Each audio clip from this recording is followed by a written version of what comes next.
intention to quit is at its closest. Success is at its nearest.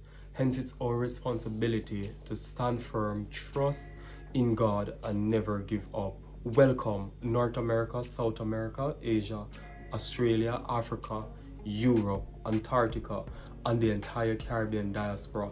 And let's do something different this week. I want to say Singapore, Germany, Canada, all of the states in North America. I can't name all of you.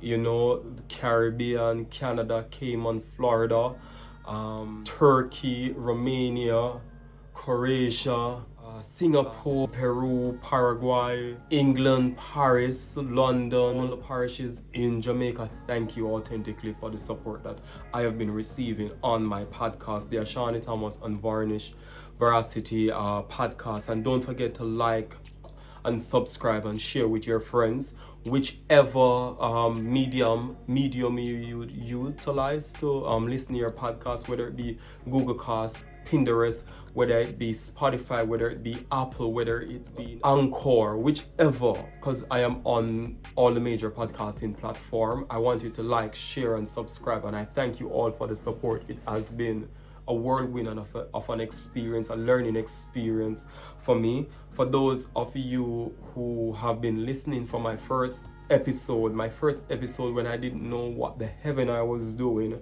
as it relates to editing, as it relates to audio. If you hear even the audio of that first podcast that I did, you realize that it was all over the place, you know, in correlation to the statistic and not knowing when to punch and stuff like that. But yet still I jumped. As the great Steve Harvey once said, that you have to jump. I jump, and I am loving the podcasting. We're challenging, yes, but committed I am, you know. And this week I just wanted to be raw, because who am I if I'm not able to be raw and authentic? I said that my podcast is about being truthful, it's about being raw, and it's about being expressing my unvarnished veracity at all times, you know. And I just wanted to say, not a friend. It wasn't a friend. It was just my own thought and my own experience, and how powerful growth is, and how powerful growth is when you know your worth, and when you lean into growth, when you don't shy away from maturity and growth, how great it is. I remember a couple years back, throughout this is what I know, and this is what I am overcoming, and so I'm going to speak about my experience.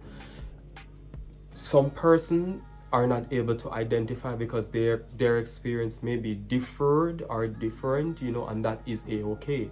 But however, you can transcribe what I say and let it be a beacon of light for you to go and conquer your dreams and aspiration, then so be it. I remember a couple of years, many years back, you know, and growing up in Kingston, Jamaica, specifically the project Poverty, or wherever you call it, ghetto, or whatever you call it. And I remember there was an experience that resurfaced in my psyche the other day when I was sitting down after I prepared my meal, and I was there sitting down writing, because I tend to write a lot, you know, because you must journal. I believe that as we grow and we identify who we are, we should journal, you know. And I remember that I was there in the poverty of the experience and of it all, and I was there with my parents, and I was there outside in the yard. It's a tenement setting, so henceforth you know that there are numerous families that lives in the same yard, or same on the same premises, property, whatever you call it. We call it yard, you know. And I remember I was just there playing and stuff like that, and we were there, everyone. I can smell and feel the experience right now. I've never spoken about it, but I've written a poem about it. I can hear it. We were just all there playing, all the kids. We were probably 10 years of age, and everyone was there, and you could hear like the dog sparking, the sun pulsating through our skin, and we were sweaty playing our baseball and stuff like that. And that was my first experience as I am looking back to violence and how people tend to misconstrue or create narrative in their head because they haven't lived the experience about people that comes up in project or in the ghetto, that they want to be there, that they choose to be there.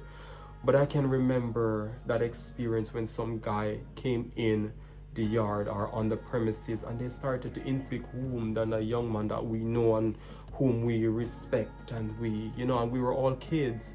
And I remember the traumatic experience that I had from that experience when I saw all of these persons coming together and they were just beating this young man, and he was crying out for help.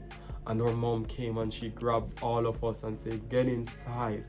But the sight of the blood and the pain that the young man, it just stuck with me, and and it had enabled me to have such a fear for adult. I didn't want it to interact with adults. So when I see adult, I used to run away from adult. Only adult that I wanted to have interaction with was my mom. Not even male interaction, not even brothers, no one. I didn't want to have no interaction as it relates to the male species, because it was male that inflict those kind of wound and such. I didn't know if the young man was innocent, I can't say that, but it was such a traumatic experience for me. And I don't know what happened, but this personality created that many people know. But it's like running, you keep running away from stuff. That personality created that many persons know as Shawn. I created that personality so that I could hide and put all of the traumatic experience that I have undergone as a child in a box. I say this, listen, follow the story keenly, you will get to where I'm going. That was what my first traumatic experience as a child.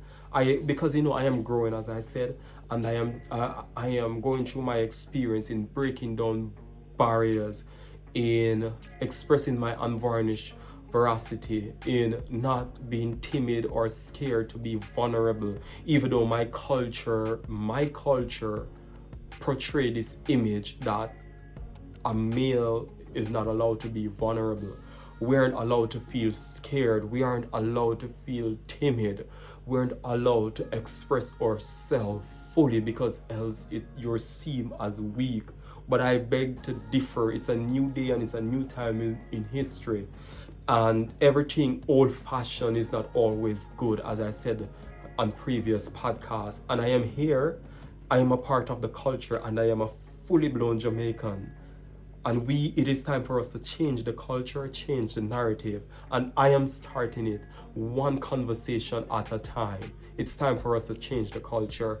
No chuckling back in correlation to where I want the story to go.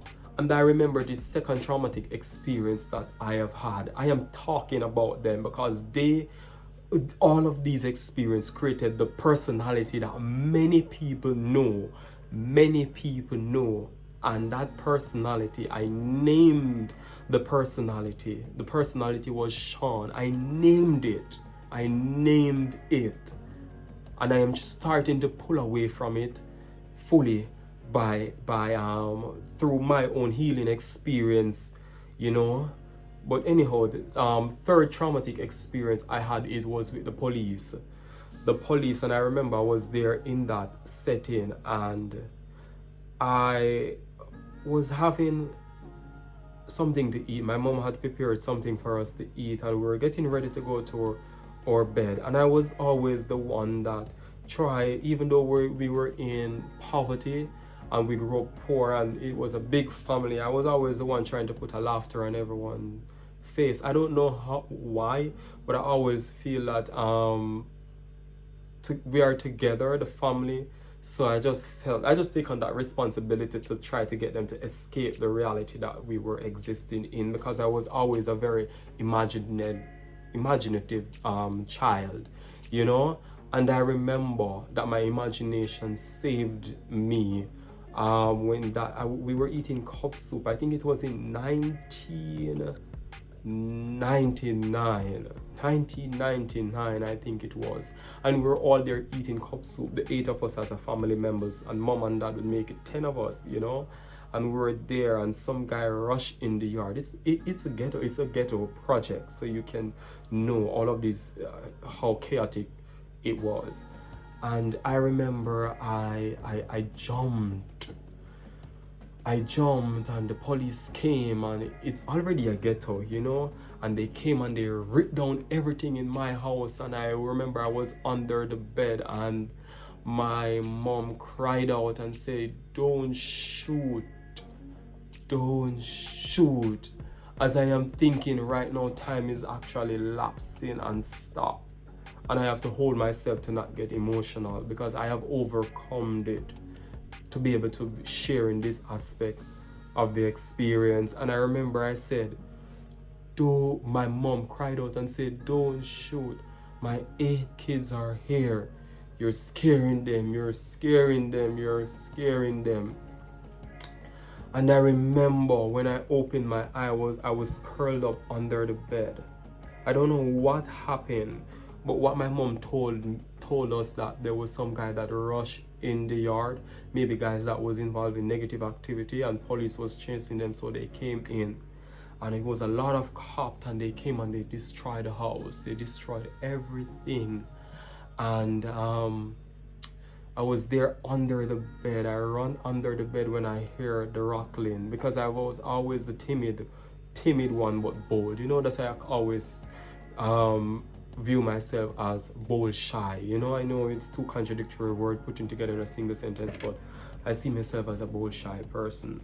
And I rushed under the bed, and when I opened my coat, I was shaking, and when I opened my eye, I saw 3 guns at my face, and all I could hear was my mom voice screaming, don't shoot.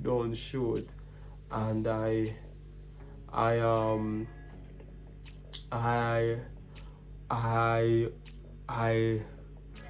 opened my eyes, and I saw these men in blue uniforms, and I don't know, but time stopped, and my mind, my psyche went somewhere different. Even though that was the last word I heard, and then it was a 30-second gap or a minute gap. I heard, someone was shaking me, but I wasn't there. And all I could see, I saw myself in a classroom in the primary school. My mind, you see, our mind is so powerful. When we experience traumatic situation, our mind can save us. I remember my mind took me from that whole chaotic mess that was going on, and my mind take me into a classroom. So I don't remember anything else from that moment. All I remember other from that was that my mind took me to a classroom, and I was there in the classroom doing my studies and doing my various exam.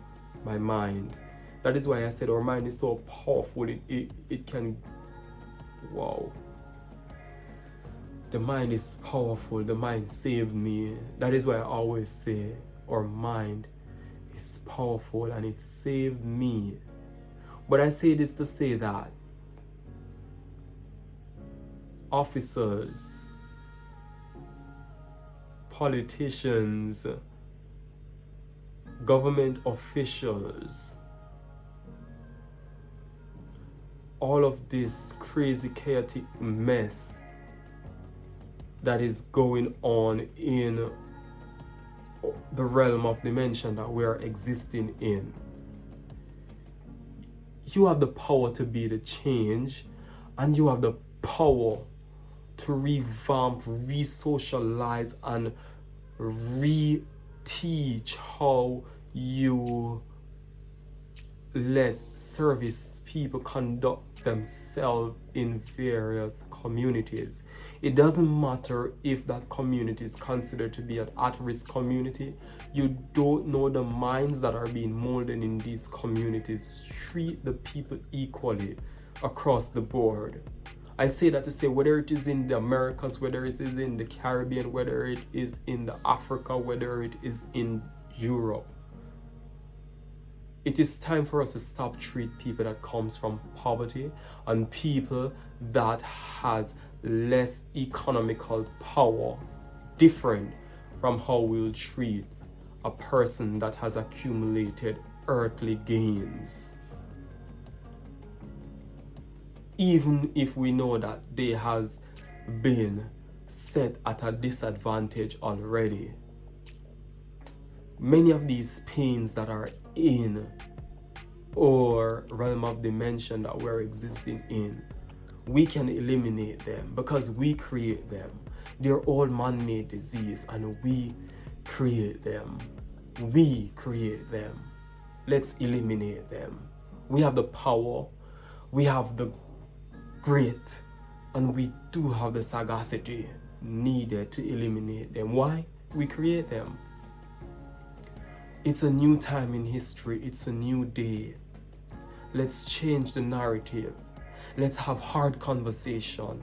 And I am a part of the culture, the Jamaican culture, and the wider culture, which is the societal culture. And it is time for us to create the change. I may have overcome, and because I have believed that a greater power lead my journey, I call it God, and because I believe that, henceforth I am able to be here on this platform speaking to you unvarnishedly, unapologetically, nakedly truthful. But many people may be in the psychic war now, fighting to grapple with getting back their journey on a path that enables them to cope, And I was lucky, it would be an understatement, but fortunate to have created the personality Shawn. And now I realize the weakness in that personality Shawn. That is where I was coming back.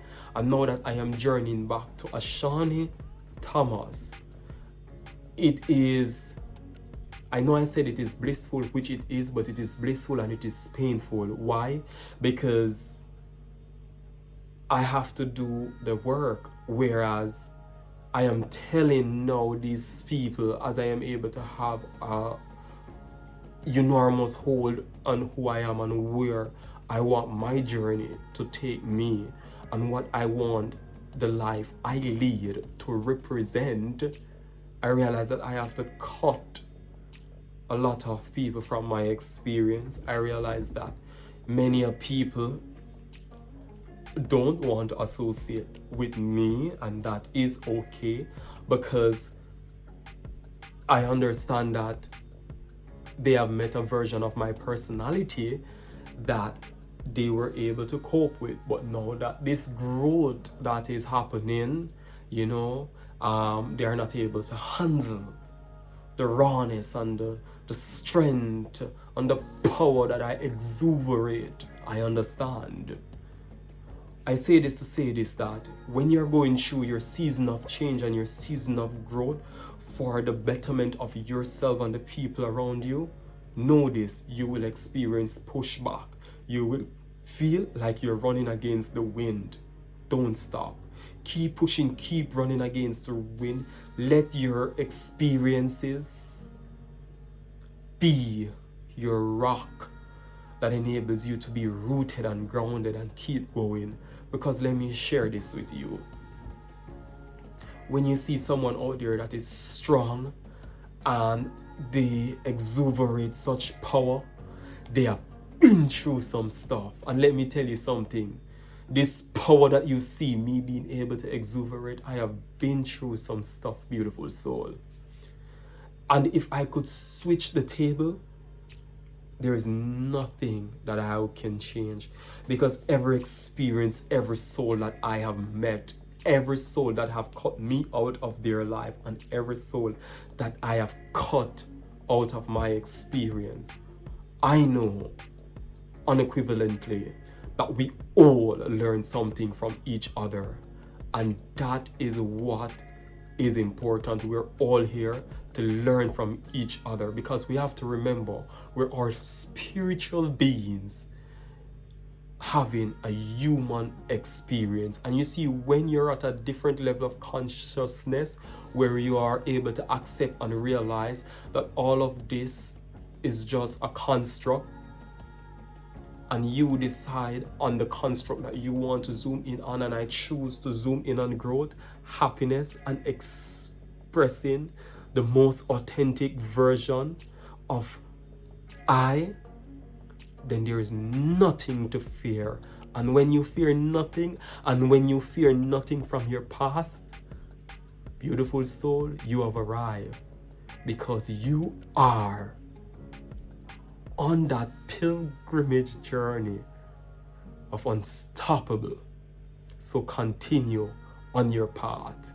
Continue on your path to greatness, because you, my friend, are unstoppable.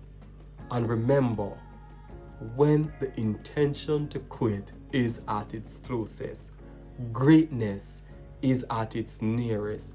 Hence, it's our responsibility to stand firm, trust in God, and never give up.